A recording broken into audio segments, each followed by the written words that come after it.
আপনারা গেল 2-3 দিন ধরে নানান ধরনের তথ্য, অপতথ্য, গুজব অনেক কিছুই শুনছেন। 7টা রাজনৈতিক দলের সঙ্গে আজকে বসছেন, এর আগে 3টা দলের সঙ্গে বসছেন। আর একটা হচ্ছে জুলাই সনদ, সেটা এখন দেখা যাচ্ছে।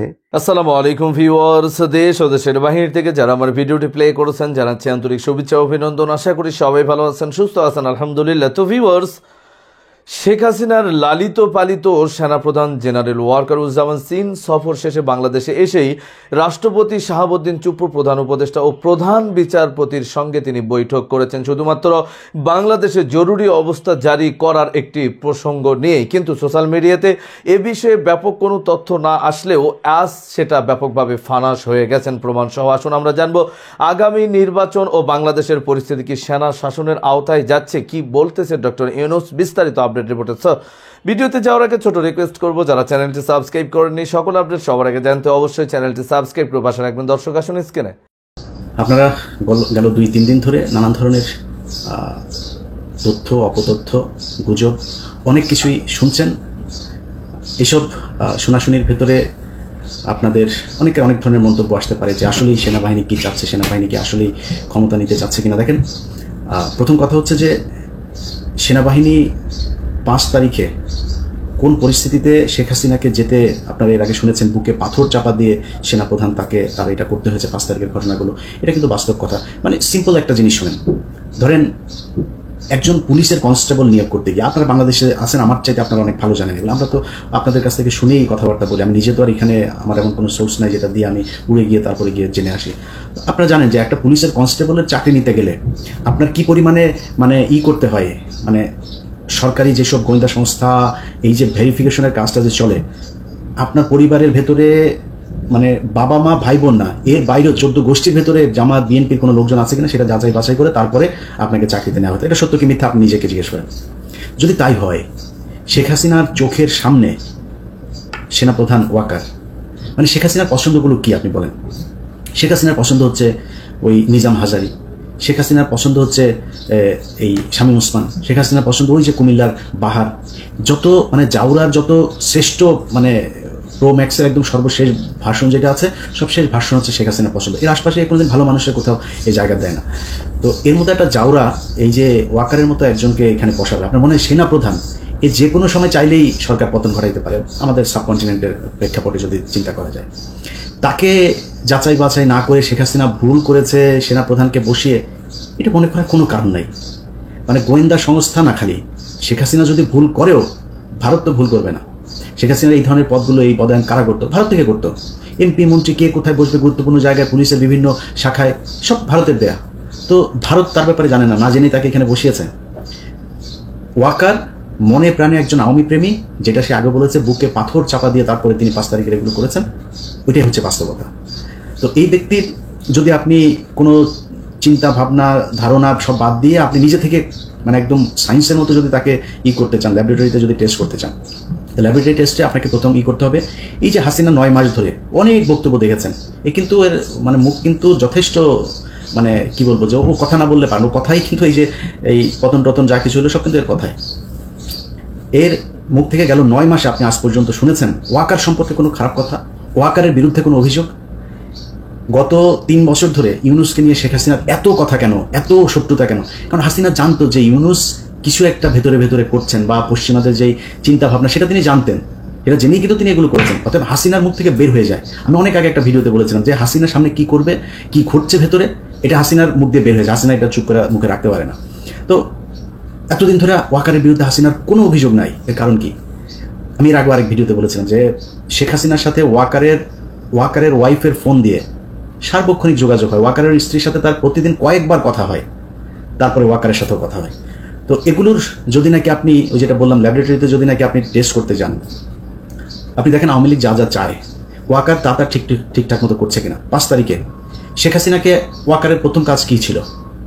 তারে অ্যারেস্ট করা, সে তো খুনি, তারা অ্যারেস্ট করেছে? করে নাই। এই যে আয়নাঘর থেকে তো সাথে সাথে বের করে দেওয়া দরকার ছিল, লোকজনের যাইতে দেয় নাই। প্রথমেই তো তার এটা উচিত ছিল যে কোথায় আছে, সে মনে করেন আয়নাঘরের এগুলো খালি জিয়াউল হাসান সবকিছু করেছে, আর কেউ সব ফেরেস্তা। এখন জিয়াউল হাসানকে বানানো হয়েছে হচ্ছে বলির পাঠা। জিয়াউল হাসান মানে যত কিছুই তার বিরুদ্ধে অভিযোগ আছে, আমি জানি না সেগুলো কতটা সত্য মিথ্যা আমি জানি না, কিন্তু এই লোক ছিল হচ্ছে স্ট্রেট ফরওয়ার্ড লোক। যারা যা বলতো, যারা মেরে ফেলো তার মেরে ফেলবো, এই টাইপের লোক সে একজন। এখন এদের সাথে তেল দিয়ে চলতে পারেনি, সব দোষ তার ঘাড়ে দিয়ে সবাই ভালো মানুষ এখন। এখন আপনি যে সেনাপ্রধান হিসেবে ক্ষমতা নিলেন, আপনি জানেন না কিছু, এই যে গুমটুম হয়েছে আয়নাঘর, কোনো কিছু জানেন না। তাহলে 5 তারিখের সন্ধ্যার ভেতরে সবাইকে ওইখান থেকে বের করে, আপনার ক্যান্টনমেন্টের ভেতরেই তো ছিল এগুলো, আপনি করেন। এখন পর্যন্ত কি ক্যান্টনমেন্টের ওই আয়নাঘরে আপনার নিয়ে গিয়েছেন? গেলেন কোথায়? গেলেন হচ্ছে র্যাবের একটাতে, তাও সেইটার মানে রেনোভেশন করে তারপরে নানান ধরনের পরিবর্তন এনে তারপরে মানুষকে নিয়ে দেখালেন 6 মাস পরে। স্ক্রিনে আমরা সে সম্পর্কে বিস্তারিত জানাম। এই বিষয়ে আপনাদের মতামত কমেন্টে জানান। কেউ ভিডিওটি স্কিপ করবেন না। এদিকে মার্কিন দূতাবাসে হামলার পরিকল্পনা করছে আওয়ামী লীগ, তবে এটার আখ্যা দেওয়া হচ্ছে জঙ্গিবাদ নাকি ফ্যাসিবাদ, দুইটার বিষয় নিয়ে ব্যাপকভাবে এখন দুশ্চিন্তাগ্রস্ত উপদেষ্টা পরিষদ। কি হতে যাচ্ছে বাংলাদেশের আগামী ভবিষ্যৎ, বিস্তারিত আপডেট জানবো রিপোর্টে। যাচ্ছেন আর এই সকল কিছুর মূলে আমাদের যিনি সেনা প্রধান আছেন জেনারেল ওয়াকারুজ্জামান, প্রধান বিচারপতির সাথে ওনার সাক্ষাৎ, রাষ্ট্রপতির সাথে ওনার সাক্ষাৎ, প্রধান উপদেষ্টার সাথে সাক্ষাৎ, এ নিয়ে নানান আলোচনা আসছে। পিনাকি থেকে শুরু করে সাংবাদিক ইলিয়াস প্রতিনিয়ত কয়েক ঘন্টা পরে পরে এক একটা পোস্ট করা পুরো জাতির মধ্যে একটা চাঞ্চল্যকর অবস্থান তৈরি করে ফেলছিল যে আজকে তো একটা রফা দফা হয়ে যাবে। বাট ফাইনালি দিন শেষে বাবাজিকার ঠুল্লু হয়েছে। আমরা এবার আসুন গণমাধ্যমের বরাতে, মানে যারা অথেন্টিক নিউজগুলো করে, আমার দেশ থেকে শুরু করে আরো বেশ কিছু পত্রিকা আছে, তো তাদের রেফারেন্স থেকে ফাইনালি দিন শেষে আসলে কি ঘটেছে। আজকে সারাদিন আপনারা বড় বড় সোশ্যাল মিডিয়া কিং যারা আছে তাদের বক্তব্যে বা আরো বিভিন্ন ভুয়া নিউজে টেনশনে ছিলেন। আজকে আমাদের সেনাপ্রধান যিনি আছেন তিনি বিভিন্ন জায়গায় যে সাক্ষাৎগুলো করেছেন সেটার পিছনের মূল কারণটা কি, আমার দেশ পত্রিকার মাহমুদুর রহমান ভাই তার অনুসন্ধানী রিপোর্টে কিন্তু বিষয়গুলো ক্লিয়ার করেছেন। এরপর আজকে 1 সেপ্টেম্বর দুপুরে প্রধান উপদেষ্টার সাথে সাক্ষাৎ করেছিলেন সেনাপ্রধান। তো তাদের এই সাক্ষাতে কি আলোচনা হয়েছে, এখানে কি কোনো সামরিক শাসন জারির জন্য রাষ্ট্রপতির কাছ থেকে কোনো নির্দেশনা জানতে চেয়েছিলেন বা সেনাপ্রধান কোনো গোপনে গুটি চালতেছিলেন, বিষয়গুলো তা না। বিষয়গুলো হচ্ছে সামনে যে নির্বাচন, দেশের সার্বিক পরিস্থিতি এবং কি প্রতিরক্ষা সেক্টরের সাথে রাষ্ট্রপতি, প্রধান উপদেষ্টা সহ যাদের কানেক্টিভিটি আছে তাদের কাছে নিয়মিত যে মিটিং, মানে এই বিষয়গুলোই ছিল একটা স্বাভাবিক। তো এর মাঝখানে গতকালকে থেকে আজকে পর্যন্ত যে গুজবগুলো ছড়াইছে সেটা নিয়ে সেনাপ্রধানকে মানে প্রধান উপদেষ্টাকে সেনাপ্রধান কিছু আহ্বান জানিয়েছেন। সাক্ষাৎকালে প্রধান উপদেষ্টা বর্তমান পরিস্থিতিতে বেসামরিক প্রশাসনকে সহায়তায় সেনাবাহিনীর ভূমিকা নিয়ে আলোচনা করেন। তিনি আইন শৃঙ্খলা রক্ষায় অব্যাহত অবদানের জন্য সেনাবাহিনীকে ধন্যবাদ জানান। সবাই যেটা ভাবতেছিল যে ভিপি নুরের মাইরের ইস্যুতে কেন্দ্র করে প্রধান উপদেষ্টা সেনাপ্রধানকে ডাকছেন, সেখানে ধমক টমক দিবেন অথবা একটু ভয় টয় দেখাবেন, বিষয়টা তা না। তবে আজকে সেনাবাহিনীর উচ্চ পদে কিছু রদবদল হয়েছে, কিন্তু এটার সাথে সেনাপ্রধানের ইস্যুটা কানেক্টেড না। প্রধান উপদেষ্টা বলেছেন ভোটার উপস্থিতি, নতুন নারী ভোটারদের অংশগ্রহণ, সুরক্ষা, নিরাপত্তার প্রতি বিশ্বের আস্থা এবং গণতন্ত্র ও আইনের শাসন উদযাপনের পরিবেশের প্রেক্ষাপটে আমি জাতির কাছে দৃঢ় অঙ্গীকার ব্যক্ত করেছি। অপরদিকে প্রধান উপদেষ্টাকেও সেনাপ্রধান আহ্বান জানিয়েছেন যে অন্তর্বর্তী সরকারের সঙ্গে তার পূর্ণ সহযোগিতার আশ্বাস থাকবে।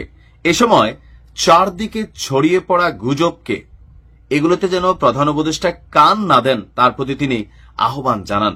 সরকারের সব উদ্যোগ এবং কর্মসূচিকে সফল করতে সমগ্র সেনাবাহিনী একজোট হয়ে বদ্ধপরিকর বলেও তিনি প্রধান উপদেষ্টাকে অবহিত করেন। তো রাষ্ট্রপতির সাথে সাক্ষাৎ নিয়ে বড় যে আলোচনাটা সাংবাদিক ইলিয়াস এবং পিনাকি তারাই এখানে সামনে নিয়ে আসছে যে এখানে একটা কু হওয়ার পরিকল্পনা আছে, রাষ্ট্রপতি পাত্তা দেয় নাই, সেনাপ্রধানকে স্বাস্থ্যের প্রতি পরামর্শ নিতে টেক কেয়ার করতে পরামর্শ দিচ্ছেন। আসলে দেখেন ভিতরে কি হয় আমরা তো জানি না, বাট সার্বিক পরিস্থিতিতে আমার মনে হয় না যে সেনাপ্রধানের এই মুহূর্তে ক্ষমতা দখলের ইচ্ছা আছে বা লোভ আছে, বা অতীতের যারা ছিল এরকম 111 সরকার অথবা রাইট নাও যে ইন্টেরিম আছে তাদের পরিণতি দেখা বা অবস্থা দেখা সেনাপ্রধানের মনে হয় না যে পাগল না হলে তিনি এই মুহূর্তে এই ধরনের সিদ্ধান্ত নেবেন। তো ডক্টর ইউনূসকে তিনি যে আহ্বানটা জানিয়েছেন যে গুজবে কান না দিতে, কারণ আমি একটা গুজব ছড়ানো এক জিনিস ভাই, কিন্তু বড় মাপের যারা কিং আছেন তারা যদি একটা বক্তব্য দেয় স্বাভাবিকভাবে প্রধান উপদেষ্টা বা আশেপাশে যারা আছে নড়ে চড়ে বসেন। তো আমার মনে হয় যে গুজব থেকে বিরত থাকা উচিত। ভালো থাকুন। প্রধান উপদেষ্টা এবং সেনাপ্রধানের মধ্যে কি বাই এনি চান্স কোনো সিরিয়াস দূরত্ব তৈরি হয়েছে? এই বাক্যটা সেটা ইন্ডিকেট করে।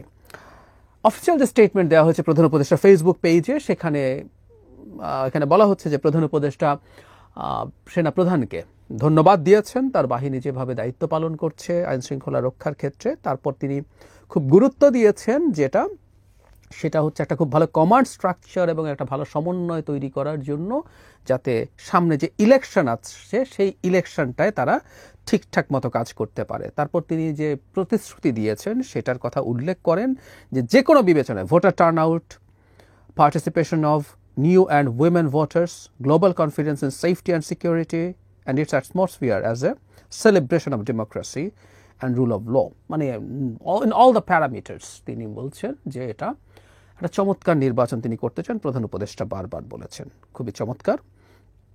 শেষ প্যারাগ্রাফে এসে বলা হয়েছে, জেনারেল ওয়াকারুজ্জামান বলছেন যে তার পূর্ণ কোঅপারেশন দেবেন। এই বাক্যটা, যে বাক্যটার কথা বলছি, he urged the chief adviser not to pay attention to rumours circulating around.